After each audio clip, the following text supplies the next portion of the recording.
Hi, I'm Mike from Mike's Carburetor Parts. I'm working on this Mercarb 2-barrel carburetor for Marine, and I previously did a video where we disassembled it, and since then I've cleaned it up and I'm getting ready to put it all back together.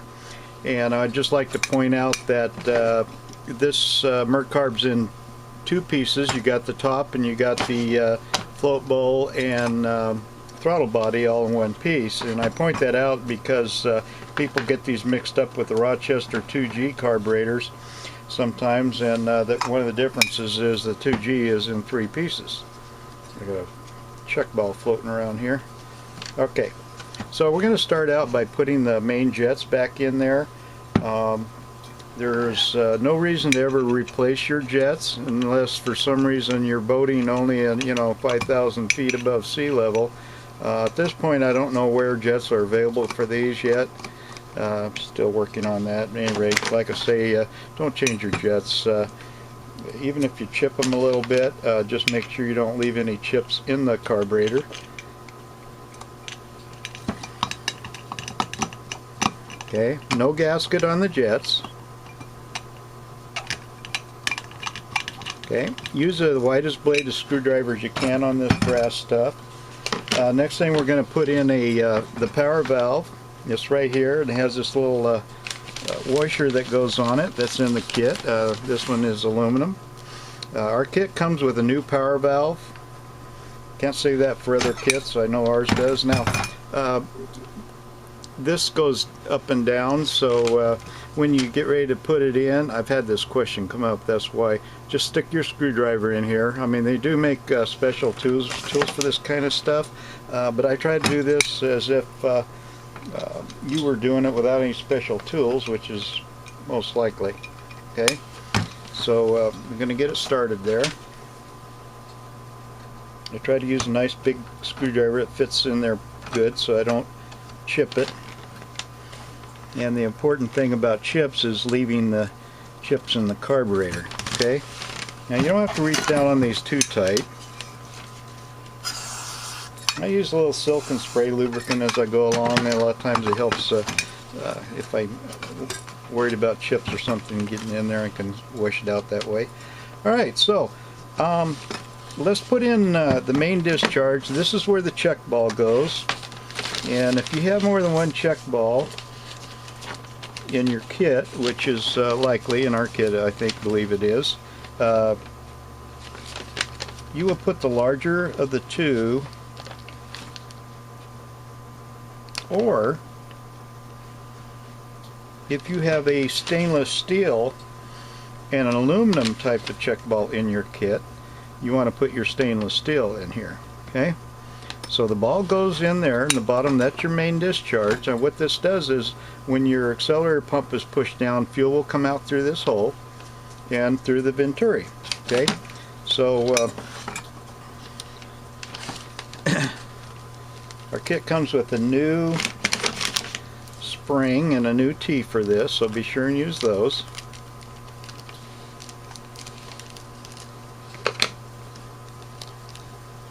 Okay, the spring goes in there.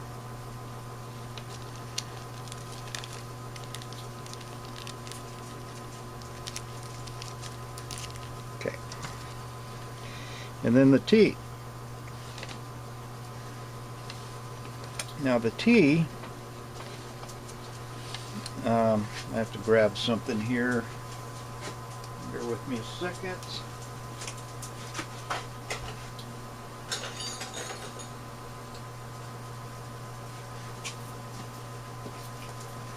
It needs to stay down. Generally most carburetors, I found that if you just push it down there, it'll stay.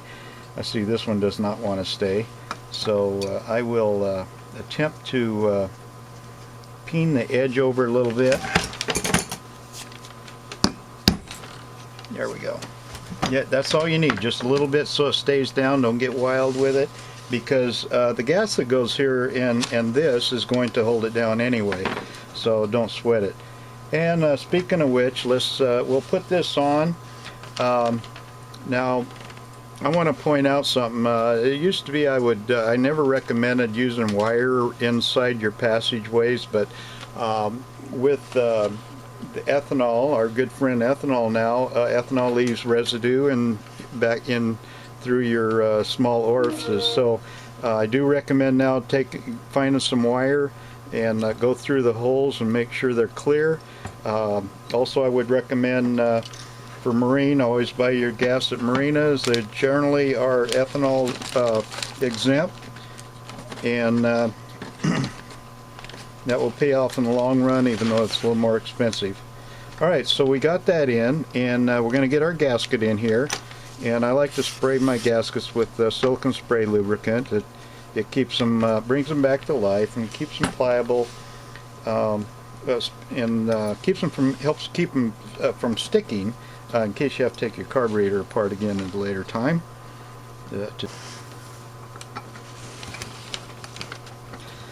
Alright, so there we go. Let's see now. We got a couple of long screws that go in the back here, I believe.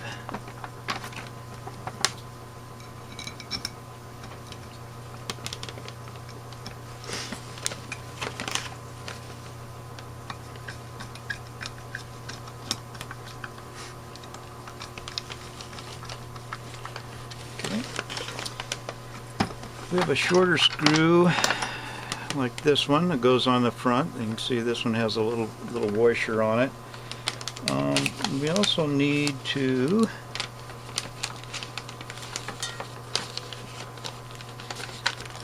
put a gasket on here.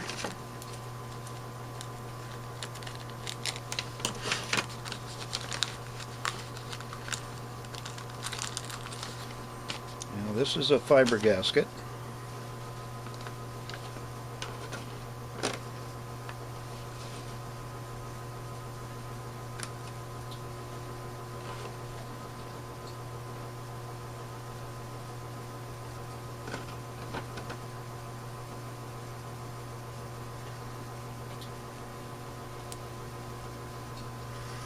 And we do that because the fuel comes up right into here and then spreads out.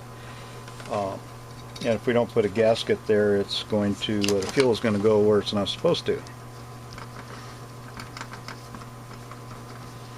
So if you're getting a lot of fuel out through over here instead of through here, you might check that out. Maybe you forgot your gasket.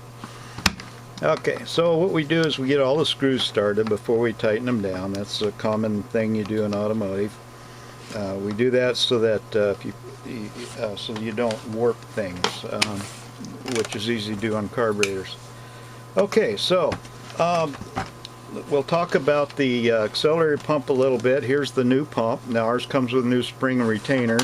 So, this one is, ours comes with so-called ethanol resistant accelerator pump. Keep in mind that ethanol resistant does not mean pure ethanol isn't going to hurt it, and that's the problem. Ethanol separates from gasoline. So we do have an additive that will take care of your ethanol problems incidentally. On our website, what it does, it makes sure that the ethanol stays bound to the gasoline. They say up to 2 years. I wouldn't let a vehicle sit around that long, but at any rate, there you go. So, okay, so we're at this point, we're basically done, except that we can try and determine which gasket we use. It's not uncommon to have more than one gasket in a carburetor kit. That way they get better coverage. I can see right now this one fits good. The things to watch out for when you're checking your gaskets, you see here you would get a leak right here because it does not cover right, and the wrong gasket. Well, this is pretty easy because the gasket, the holes just doesn't line up. Anyway, I just want to point that out. I get questions, why is there gaskets I don't need? Keep in mind this kit's for more than just your carburetor. Okay, so again, I spray it with silicone spray lubricant. Keep it pliable. We'll set that there for now. Excuse me. We'll move on to the float bolt top, and I've had it recommend to me. I'm going to start doing it to clean your new needle with Berryman's B12 carburetor cleaner, and he says clean the needle. We're talking about the biting tip. I'm going to be careful of this needle and seat. Okay, there's a little biting tip right there, and we'll spray it. He says clean it until you don't get any black residue on your paper, like that. So you see I got a little black residue off of it. Okay. Alright, so we got that. Now there's two different needle and seats. There's one that's spring-loaded and one that's not spring-loaded. They say that if you're having any trouble with the flooding situation in your carburetor, to go to a spring-loaded needle and seat. Here's the drawback, and this information is in the instruction sheet, incidentally. On some boats, when you make a real hard turn, it'll cut out like it's run out of gas, and that's the trade-off. We're using the spring type needle and seat. So I guess the bottom line is to save both needle and seats. Don't throw them away right away, because you may have to take your carburetor apart and replace it with the other. So we're going to start out with the spring type on this one. Anyhow, you put the new washer on it that is included with your needle and seat. And this is another place when fuel comes in.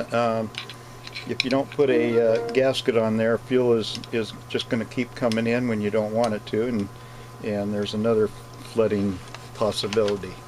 So use a nice wide screwdriver again. Tighten down the seat.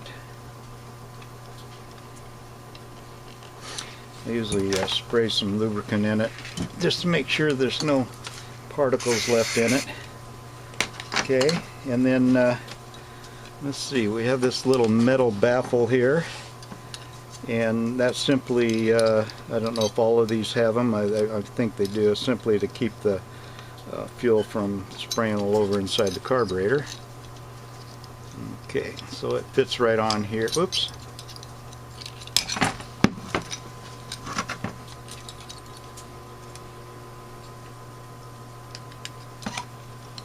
Okay, goes like so. But before I get too far ahead of myself, we are going to put the accelerator pump back together. And I believe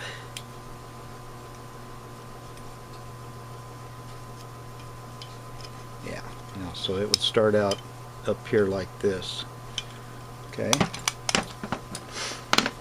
and let's see, so this will go in like so. Okay, I'll have to check on that. Be right back. Okay, I had to take a look at this. I got too many carburetors in my head. At any rate, here we go. So I'm going to put this together first like this, and it's got this little washer on here. If you lost your washer, it shouldn't be too hard to find one. And then we got a clip that goes on here. I'm thinking that might be too big. Yeah, I knew that as soon as I picked it up.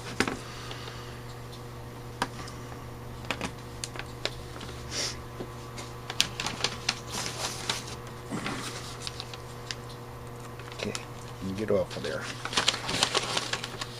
Okay, I have another one here.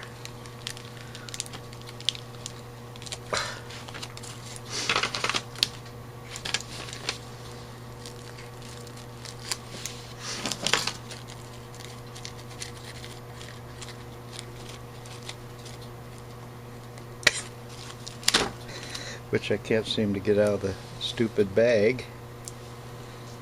I love plastic.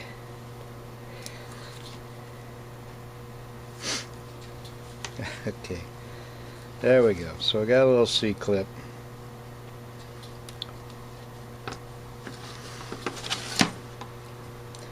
And it's little.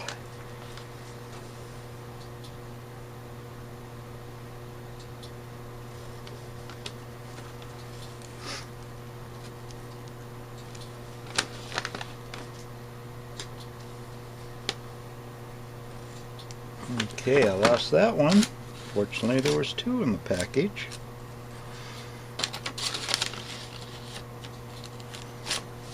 Where to go?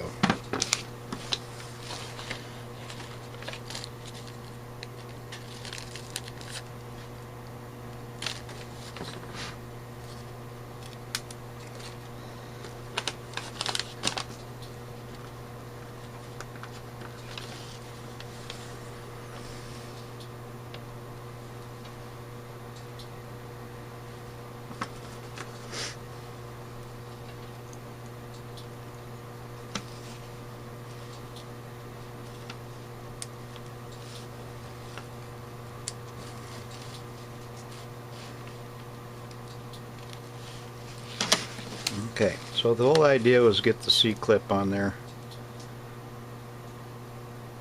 Okay, seemed to go on too easy. Alright, so there we go. We got that together. Now we'll put it on here. And let's see here. We have to...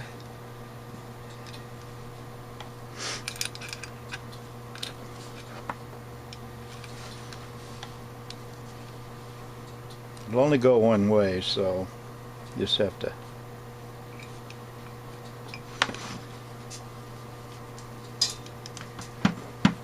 There we go.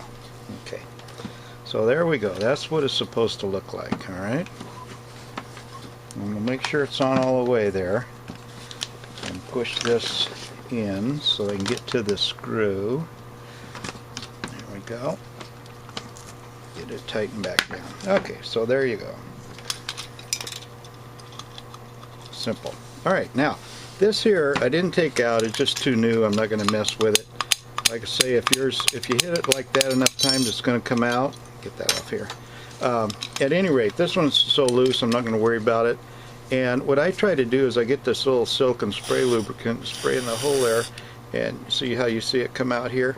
So if there's anything left in there, that will help to clean it out, and it will help lube the power piston here. Okay, so there we go. We got that on. Let's get the needle and seat in there. I already showed you how to wipe the seat off. Use a little carburetor cleaner and get the black stuff off of there. Okay, so we'll put that in there. We're going to use a spring type here. I already explained why we're going to do that. So the spring goes in there, and then this little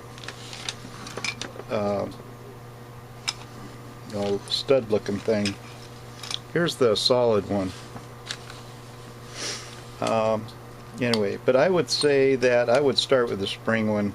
If you have too much trouble on turns, it seems to stall out on real sharp turns, you do that a lot, you know, take it back apart and throw the solid one in there. Just hang on to it until you're able to test. That's all you can do. It's just one of those things that they didn't do so good when they made them. I don't, you know, when they engineered this particular one, and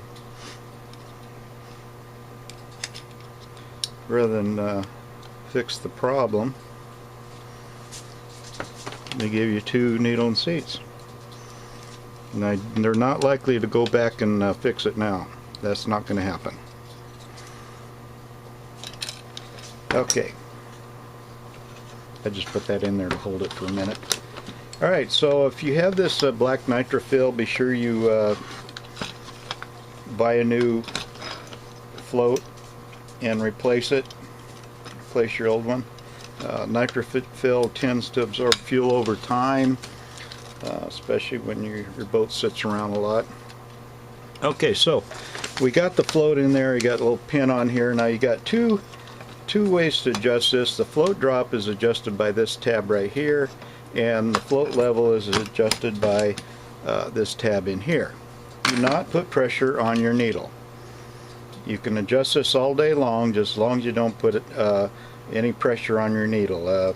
Sometimes I can usually get these adjusted on the while they're attached, but you may have to take it off to adjust it. Okay, so you want to take I'm going to use this, and we're going to measure on this particular one. Now you have your float level you got to look up your particular engine in the spec sheet here, which I have a long list of them.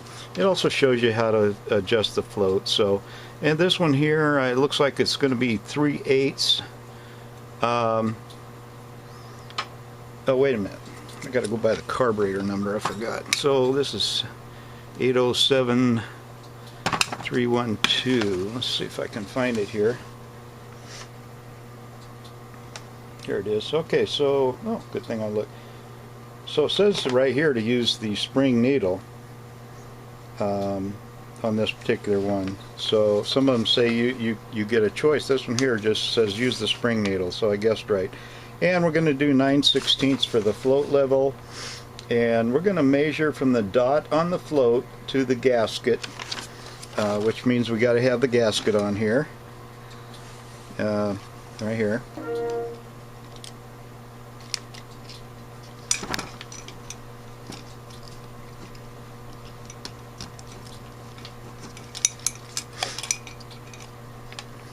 Because I'm definitely struggling with this carburetor for some reason. Alright, always when you're on the video.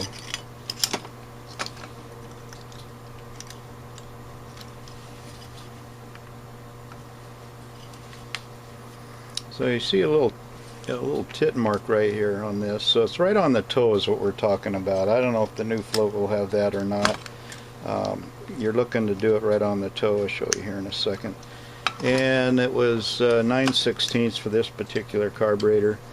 Most of them are like, well, there's 3/8 and 9/16 for a lot of them. Okay, so we got a 1/32, so 9/16, we're going to have 18/32 on here. From the bottom to the toe, and we're not even close. This thing is way off.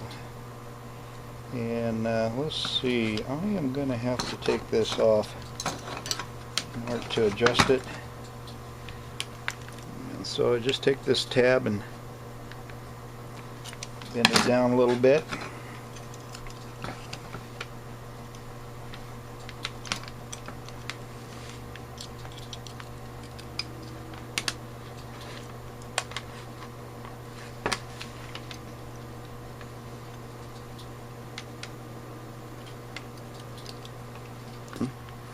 You're measuring from the gasket to the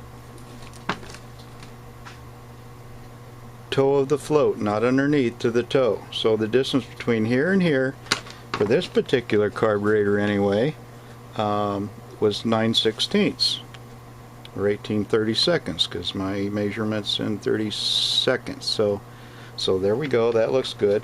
And then the float drop, same toe, we're going to measure the same way, only we're going to turn it upside down. So from the gasket to the toe again. Oops. Let's see. Getting off the screen here. From the gasket to the toe is going to be 1 3/32. Okay. So there you go. Make sure the pin is centered there. We look at it. Remember, this has got to be loose. And there we go. So we got the gasket on there. Already sprayed it. And, okay. Let everything hang down good.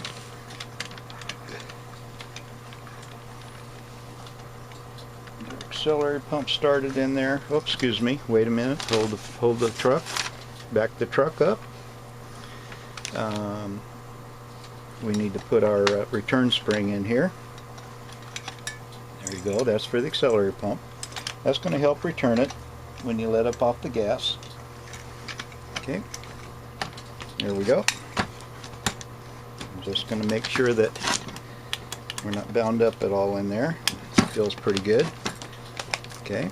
So we'll start putting the screws in here. Don't tighten any of them down yet. Just get them all started.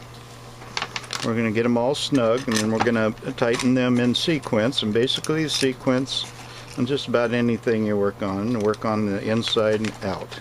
And they probably have, yeah, they do have one. They show you in your special instructions in your sheet here, the sequence right here.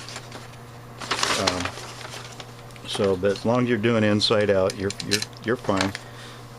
You want to do that so you don't warp the top.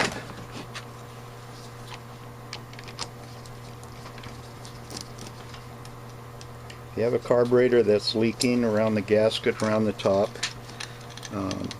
and you've rebuilt it, then you probably have a warped carburetor.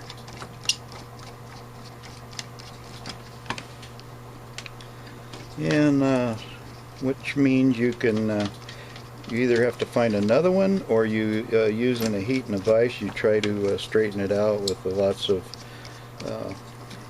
good flat piece of metal and whatnot to get it all flattened out again, which I have done on some carburetors. I'm not sure if I've ever done a Mercarb or not. But it's all about people tighten them down too tight or don't tighten in sequence. Now let's see, the sequence on this one is number 1 here. Okay, number 2. And then we'll go to this one. This is number 3. And then we'll do number 4.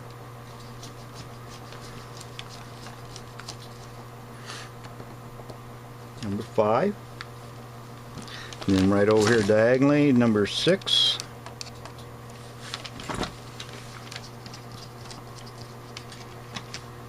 And the last one here, number 7. Okay. So I didn't tighten them all down yet. I snugged them all up good. So I'll go number 1, number 2, number 3, 4, 5, 6, and 7, the last one. Okay, now I'm going to make sure my accelerator pump is still doing what it's supposed to, and that feels pretty good. Okay, so let's see what's next here. Let's go ahead and get our let's go ahead and get the choke housing on here, and it uses a gasket. There's a couple of different types, and you get a gasket for each one.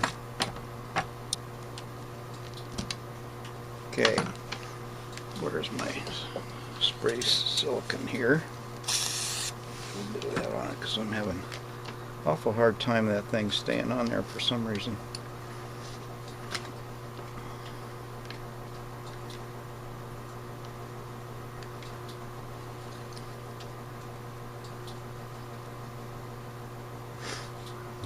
There we go. Okay.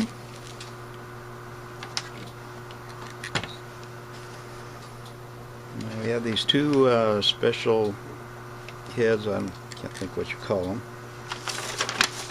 Go right there.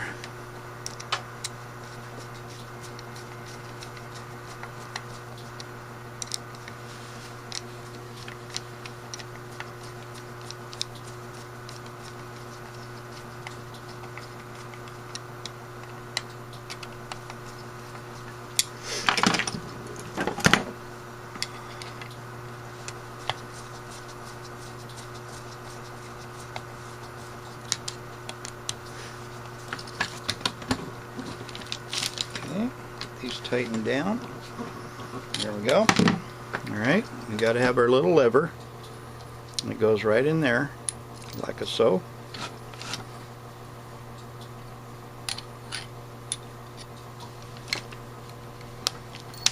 Ah, come here.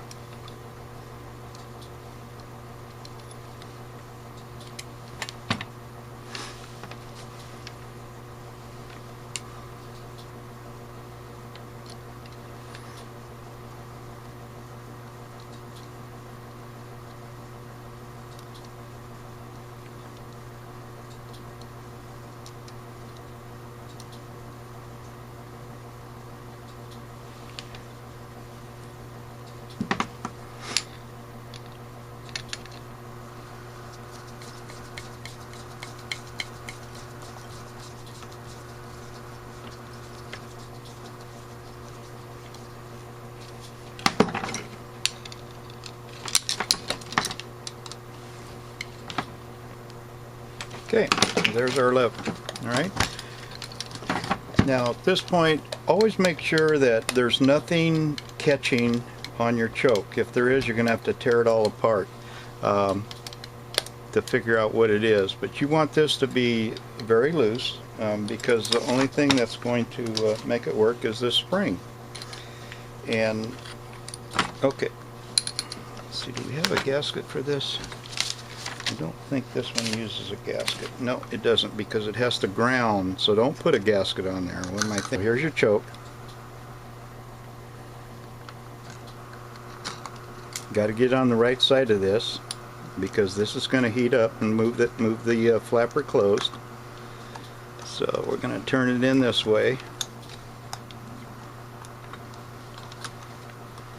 So we got on 0, and then 2 lean clockwise would be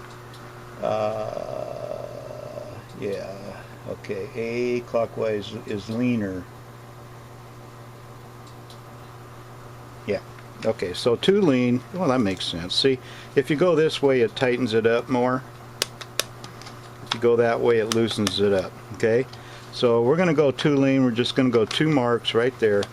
And that feels about right. I always go by feel myself, but I've been doing a lot of these, so I can do that. At any rate, okay,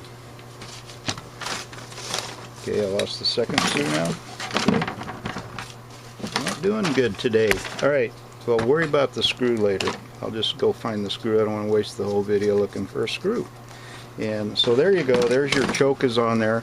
And of course it's cold now. What happens is the 12 volts, when you turn your key on, the choke will start opening as the thermostat heats up, and it will open it up like so. Alright, we're going to put our fast sidle cam and rod on, and it will go like this, like so. Get it turned down, okay, and we'll get our little cam here. Points this points towards that way, and we'll get it hooked on to the rod here. Okay, turn it this way, and I'll find my screw here. It's got this special screw that you have to use, and this is something else that can't be binding. It has to be very loose because it just it moves by its own weight. Don't get overzealous with the paint. And no, don't put any grease on it. Keep WD-40 away from your carburetor. It's a good way to cause a leak. WD-40 and ethanol does not mix well, apparently. Alright, so here we go. So the choke is closed, and when it's open, when the choke opens, see how that it will fall down by its own weight, but I got it the way the way I'm holding it. There you go. See there, when the choke is open, actually the rod does push it down. There you go. Now when the choke closes, that moves up. It goes against the idle screw here, and it actually opens your throttle just a tad bit. So like this. This is your action. Open, closed. Okay? I exaggerate a little bit. I just want you to understand how that works. Okay, so now we're going to put our Accelerator pump rod on here. Never actually took the other end off, and that's fine. And we'll find that clip we I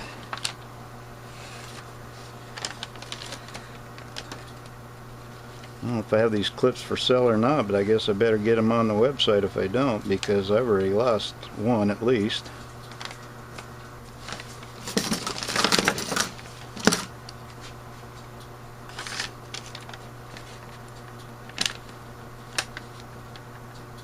Okay, so there we go. Alright, now, nothing's binding, everything's doing like it's supposed to do.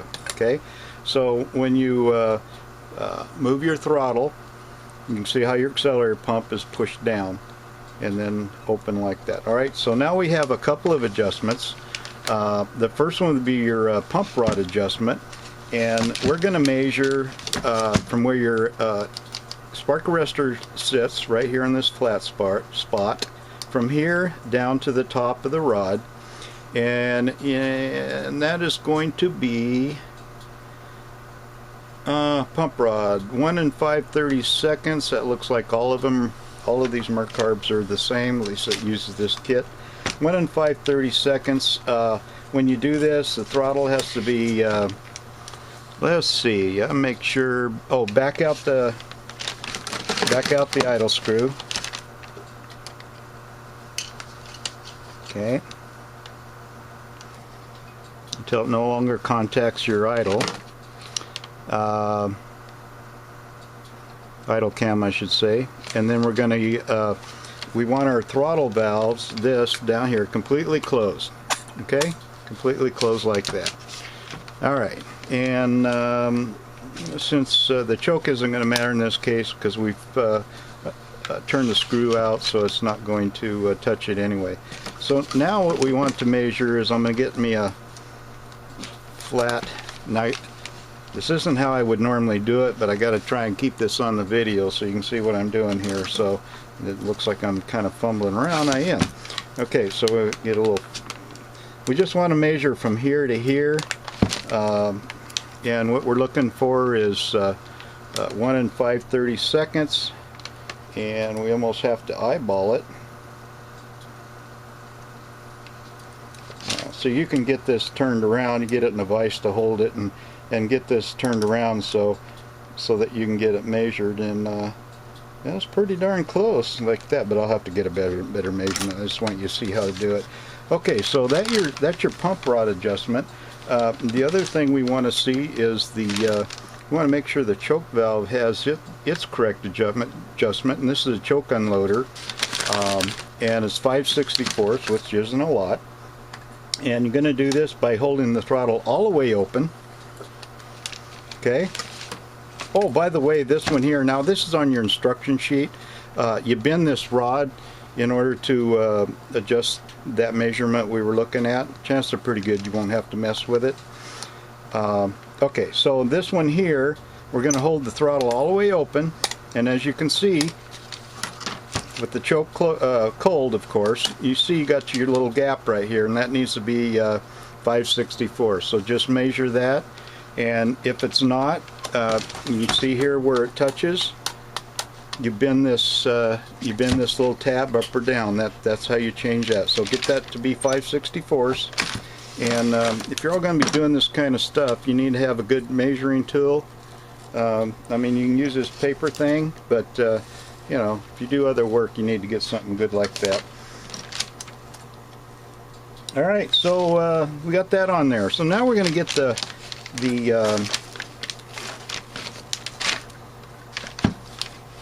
seem to have lost my spring. I got to find the spring. I'll be right back.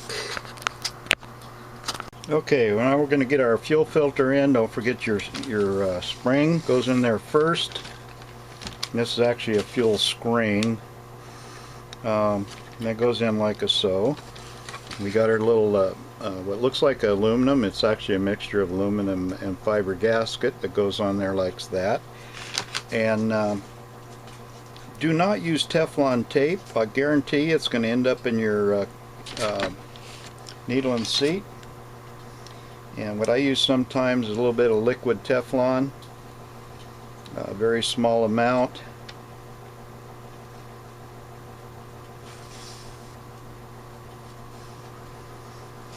And I try to keep it away from the front to where it can get into the carburetor. Okay, just like so.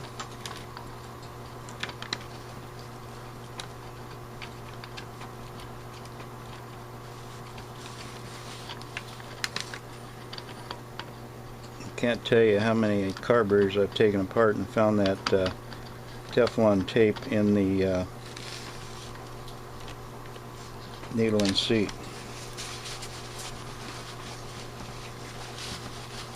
And everybody wants to use it, and then they wonder why the carburetor is flooding out. Well, this might be one of the reasons.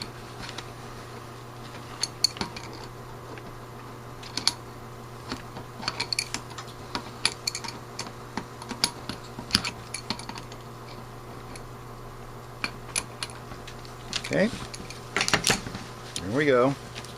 Don't have to reef on it too much. We have a new idle mixer screw that comes in the kit, and don't forget the spring that goes around it. Let's see, does it give us a turn on this one? Let's see.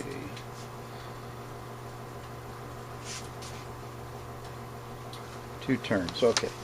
So what I do is get it down till it gently seats, don't force it, that's what messes them up, and then turn it back out about 2 turns. Okay? You're going to have to adjust this after you get it on the vehicle anyway, or on your boat I should say, to get it just right. And that covers our rebuild of the Mercarb carburetor. So thank you for watching. I hope this helps.